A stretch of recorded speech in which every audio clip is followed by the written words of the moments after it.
Hola a todos y a todas, yo soy Cata de DND y hoy vamos a estar hablando del fallo Jorge Horacio Granada sobre estado de sitio del año 1985.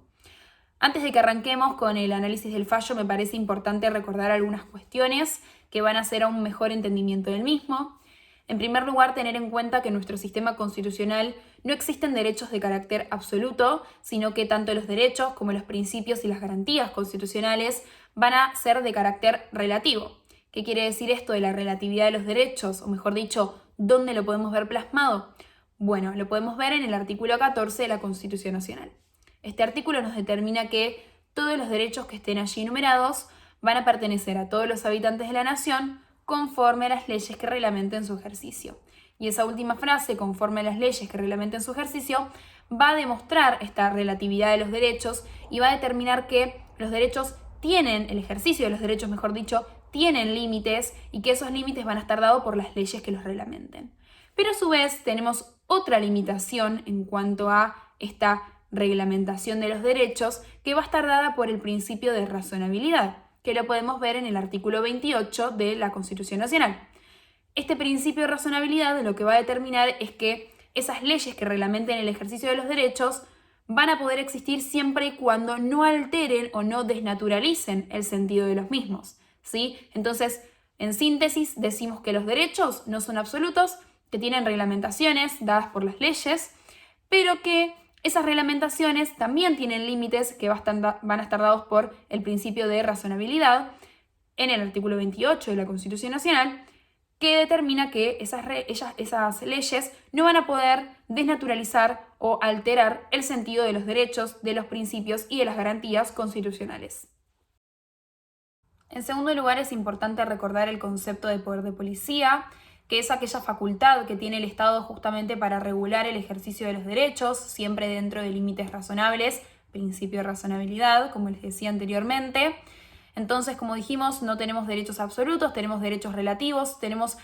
que el Estado tiene la facultad de poder reglamentar esos derechos en pos de una mejor convivencia social, a través del poder de policía. Y por último, es importante recordar, antes de ingresar con el análisis del fallo, el concepto de estado de sitio. Para ello, en la Constitución tenemos el artículo 23, que nos determina: en caso de conmoción interior o de ataque exterior, ahí tenemos las dos causas que habilitan el estado de sitio, que pongan en peligro el ejercicio de esta Constitución y de las autoridades creadas por ella, se declarará en estado de sitio la provincia o territorio en donde exista la perturbación del orden, quedando suspensas allí las garantías constitucionales. Pero durante esta suspensión no podrá el presidente de la República condenar por sí ni aplicar penas. Su poder se limitará, en tal caso, respecto de las personas, arrestarlas o trasladarlas de un punto a otro de la nación, si ellas no prefiriesen salir fuera del territorio argentino. ¿Y por qué es importante hacer todo este análisis previo antes del análisis específico del fallo en cuestión? Bueno, porque justamente Jorge Horacio Granada versa sobre la declaración de estado de sitio en 1985, sobre la constitucionalidad del arresto de Granada, y fundamentalmente la resolución de la Corte va a establecer un plazo de duración de esta medida de excepción que resulta muy importante a la hora de estudiar el instituto.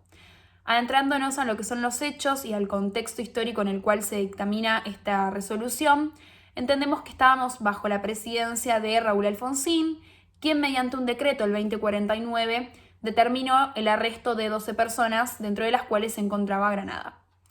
Lo que sucedió fue que se empezó a cuestionar la constitucionalidad de este decreto porque el Poder Ejecutivo estaba arrestando sin previa declaración de estado de sitio. Es decir, no estábamos aún en un estado de sitio, pero aún así, mediante un decreto, se intentó arrestar a 12 personas. Por eso Alfonsín, inmediatamente después de estos cuestionamientos, decreta el estado de sitio y larga, o mejor dicho, interpone nuevamente un decreto en el que se determina, que es el 2070, en el que se determina nuevamente el arresto de estas 12 personas, dentro de las cuales se encontraba Granada. La defensa de Jorge Horacio Granada interpone un recurso de habeas corpus que está fundado en la ley 23.098 sobre interposición de recurso de habeas corpus, específicamente en el artículo 4, inciso 1 y 2. Acá tengo el artículo que dice: cuando sea limitada la libertad de una persona en virtud de la declaración prevista en el artículo 23, que es sobre estado de sitio, que les leí antes,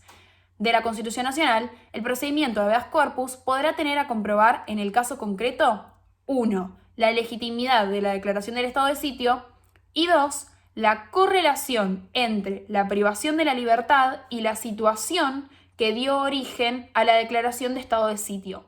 Entonces, tanto en primera como en segunda instancia, los defensores de Granada cuestionaron, en primer lugar, la legitimidad de la declaración del estado de sitio y, en segundo lugar, la razonabilidad o no de la orden de arresto que afectaba a su defendido. En primera instancia, se hace lugar al segundo de los planteos relacionado a la razonabilidad o no de la orden de arresto y, en segunda instancia, no se hizo lugar a ninguno de los dos planteos, lo cual eso motiva la interposición de un recurso extraordinario ante la Corte Suprema de Justicia de la Nación. Esta Corte lo primero que entra a analizar es la facultad que tiene el Poder Judicial o no para poder examinar una decisión del Poder Ejecutivo en cuanto a la declaración del estado de sitio. Entonces la Corte lo que entiende, en primer lugar, es que no es revisable la decisión por los jueces, la decisión del Poder Ejecutivo en cuanto a la apreciación de los hechos que dan lugar a la declaración del estado de sitio. Lo que sí puede hacer el Poder Judicial es la revisión en cuanto a la legitimidad del marco de ese estado de sitio, ¿sí? Entonces no va a poder revisar los hechos que aprecia el Poder Ejecutivo para poder dictaminar esa resolución, pero sí lo que puede hacer el Poder Judicial es analizar o controlar, mejor dicho, la legitimidad de las situaciones que sucedan en el marco de ese estado de sitio. Los jueces sí pueden hacer un control de razonabilidad en cuanto a las medidas que dan origen al arresto de las personas en el marco de un estado de sitio, entendiendo que debe haber una correlación necesaria entre el decreto que ordena el arresto de estas personas y la declaración del estado de sitio, ¿sí? Como que se entiende que el arresto debe ser consecuencia de la declaración del estado de sitio necesariamente. Entonces los jueces pueden entrar en el análisis de la razonabilidad de esa orden de arresto o no, o la irrazonabilidad de la misma. Entonces, en síntesis, es irrevisable por los jueces la declaración del estado de sitio en cuanto a los hechos apreciables por el Poder Ejecutivo para declarar esta medida de excepción, pero lo que sí es revisable por los jueces y en lo que sí pueden hacer un control de razonabilidad tiene que ver con la utilidad o la correcta utilidad que le den a esos poderes de excepción, las autoridades, que esos poderes de excepción van a estar justamente dados por la declaración del estado de sitio y no por otra cosa. Entonces lo que deben revisar los jueces es la correcta aplicación de esos poderes por parte del Poder Ejecutivo. En este sentido, debe haber, como dije anteriormente, una correlación necesaria para la legitimidad de la orden de arresto entre esta orden de arresto y la declaración del estado de sitio, como ver a la orden de arresto como una consecuencia necesaria de la declaración del estado de sitio. Por último, la Corte entra a analizar una cuestión que me parece súper importante en cuanto a la duración del estado de sitio, entendiendo que tanto la privación de la libertad como la declaración del estado de sitio deben ser hechos en un tiempo corto, en un tiempo limitado, en un tiempo razonable, ¿sí? Esto no está legislado en ningún lado más que en la jurisprudencia que determina la resolución de esta Corte, que entiende que el plazo de duración del estado de sitio es condición de validez para que se puedan suspender las garantías constitucionales, ¿sí? No olvidemos que estamos en el marco de un Estado de Derecho en donde la suspensión de garantías constitucionales no puede ser por un tiempo ilimitado, tiene que ser por un tiempo razonable. Lo mismo va a aplicar para la privación de la libertad o para aquellas personas que hayan sido arrestadas como consecuencia de la declaración del estado de sitio, ¿sí? Entonces esto es súper importante. El plazo tiene que ser corto, limitado, razonable, y esto va a ser también una constante discusión entre el Poder Ejecutivo y el Legislativo sobre la medida excepcional, ¿sí? Que no se quede en el olvido, sino que haya una constante discusión sobre si se puede seguir acreditando estos peligros que alteran el orden constitucional o no, pero que siempre la suspensión de las garantías debe ser razonable, por el principio de razonabilidad, debe ser limitado y no puede ser ilimitado, justamente. Así que bueno, hasta acá hemos llegado con el análisis del fallo, espero que les haya servido